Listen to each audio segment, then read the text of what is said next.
Chapter 3, Understanding the Diverse Educational Strengths and Challenges of Students Who Challenge Schools. No offense to the author of our book, but that's a clumsy title.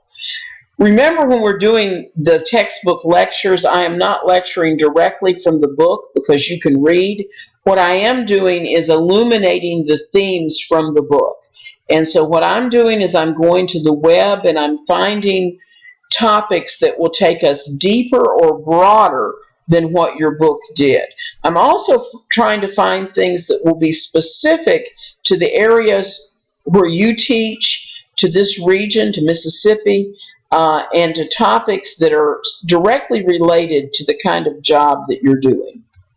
So the first topic we're going to look at from your book is poverty. Facts about poverty. We know that nearly 46 million Americans are living in poverty. That's out of a population of over 300 million. Children living in poverty have higher absenteeism, or they drop out because they're more likely to have to work or to care for their family members, or just lack of supervision. Children who come from low-income families are more than 7 times more likely to drop out than those from families of higher incomes. A higher percentage of young adults without high school diplomas live in poverty. 40% of children living in poverty aren't prepared for primary schooling. And this is despite the fact that we have Head Start. Children that live below the poverty line are 1.3 times more likely to have developmental delays or learning disabilities than those who don't live in poverty. If you look in a school district that is, say, 50% free lunch, you'll find that special ed population will be like 80% school free lunch. By the end of 4th grade, African American, Hispanic, and low-income students are already 2 years behind grade level. And by the time they get to 12th grade, they're 4 years behind. Less than 30% of students in the bottom quarter of incomes enroll in a 4-year school, and among that group, less than 50% graduate. This is the population you're teaching if you're going to stay teaching in the Delta. So does that mean to you, it does to me, that we need to think more about what strategies work for children in poverty?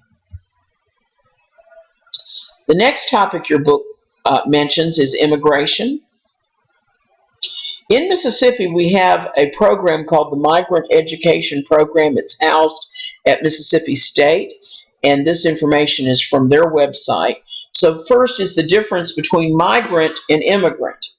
A migrant is a person who moves from school district to school district because of seasonal or temporary employment, agriculture, fishing, dairy, food processing. An immigrant is just someone who's come to the United States from another country.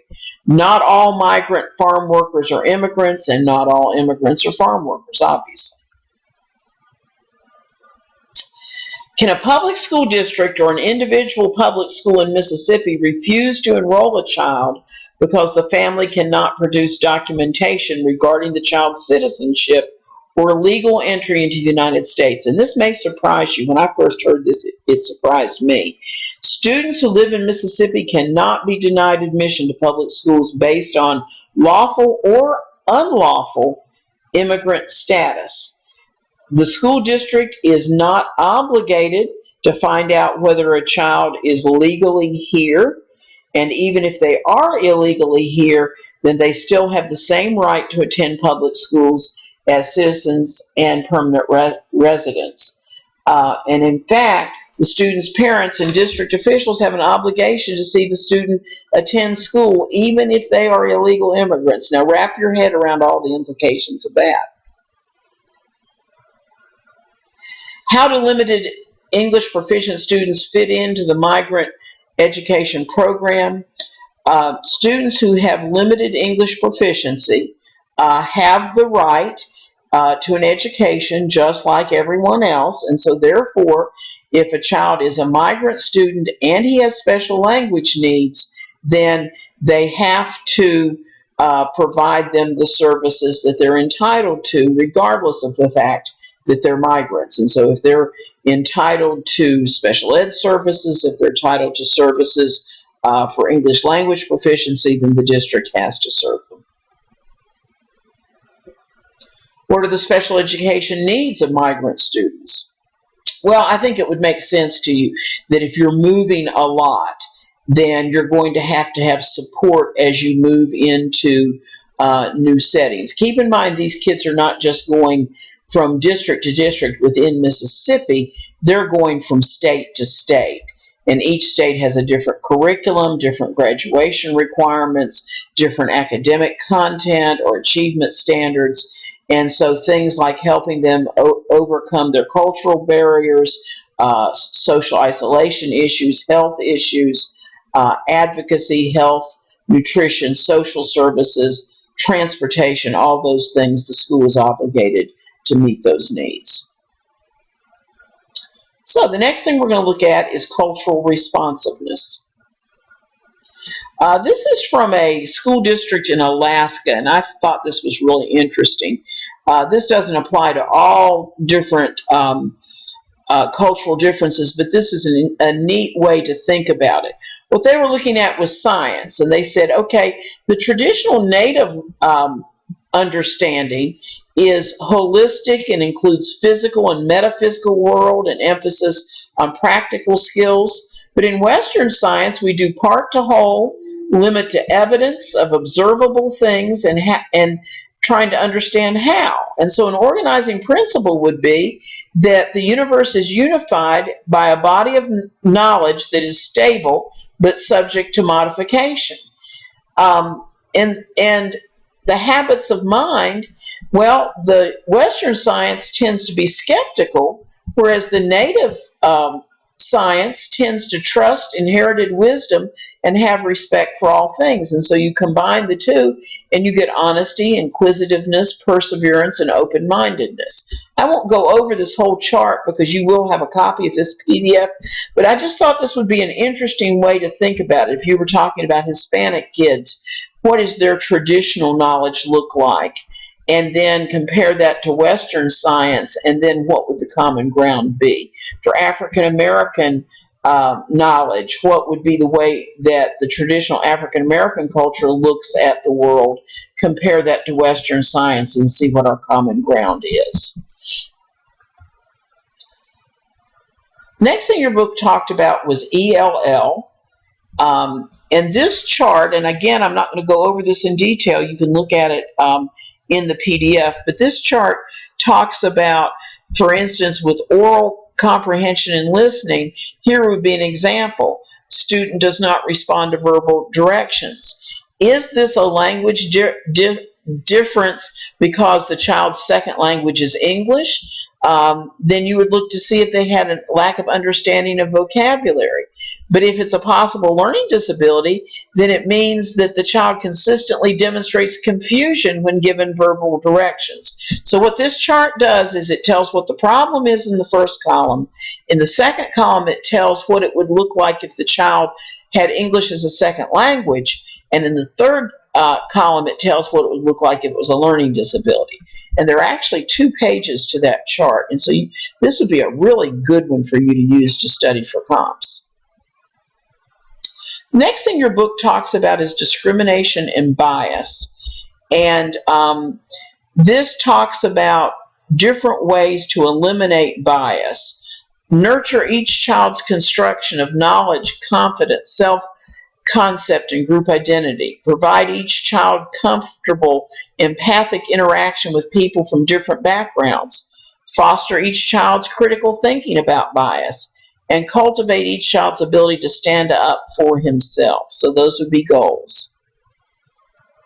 Now, this is from a website that is called Teaching Tolerance, and they have an entire curriculum on anti-bias education, and I wanted you to see that. Highly recommend that those of you that are interested in social justice and anti-discrimination, tolerance, that you go to the Teaching Tolerance website. Family issues. When we talk about family issues, we think about it in terms of what's called family systems. When you look at a family, then what you see is that there's family structure. Is this a one-parent family, a two-parent family? Is this a blended family where you have children from more than one set of parents? Family interactions, all the things that families do together. This could include things like emotional interactions, whether we're close or whether we distance. Family functions. We have economic function. We have social support. We have many other things that we do together. And then family life cycle. Are we a young couple? Are we a family where we have older parents living with younger children? And then we have change and stress from the family builds into the family's structure. Inputs from the outside of our family, outputs how our family interacts with others. All of this builds together so that a family is not just simply the people in it, but it's how those people interact with each other and with the world. And the last thing we're going to look at is the idea of multicultural education. So there are really 5 different ways we can do multicultural education.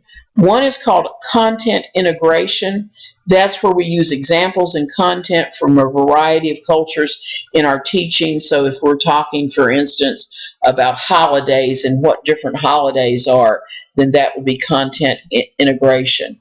Content knowledge construction has to do with the way different people understand the world. That chart that we looked at comparing Native American to Western science, that's knowledge construction.